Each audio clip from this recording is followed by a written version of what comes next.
জোরে হাত তালি দিয়ে গরুর জন্য।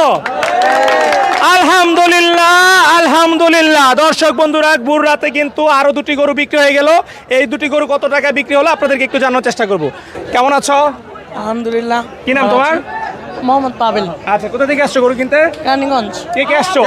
আমি, আব্বু, আম্মু, ভাইয়া, বন্ধু বান্ধব। আচ্ছা আচ্ছা, দেখতে পেলাম খুব সুন্দর সুন্দর দুটি গরু তোমরা ক্রয় করেছো।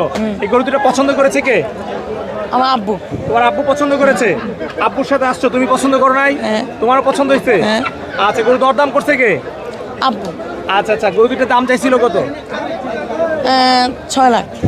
দুইটা 6 লাখ টাকা চেয়েছিল। এই গরু দুটোর দাম চাইছিল কত? 6 লাখ। 6 লাখ কি? 6 লাখ। প্রথমত 6.5 লাখ চাইছি। প্রথমে 6.5 লাখ আপনি বিক্রি করছেন? জি জি জি, আমি বিক্রি করছি। আচ্ছা আচ্ছা, পরে বিক্রি করলেন কত টাকায়?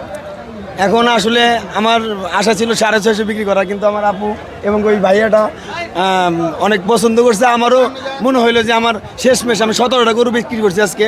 আমার মনে হইলো যে না, শেষ দার দেশ চার, তাই আমি 30,000 টাকা কমে দুইটা গরু দিয়ে দিচ্ছি। 30,000 টাকা কমে? কমে দিয়ে দিচ্ছি। কত টাকা বিক্রি করলেন? 6-20? 6,20,000 টাকা। আচ্ছা, এই যে 30,000 টাকা কমে দিলেন, লাভ হয়েছে? না, লাভ হয় নাই তো, আমার লসও হয় নাই।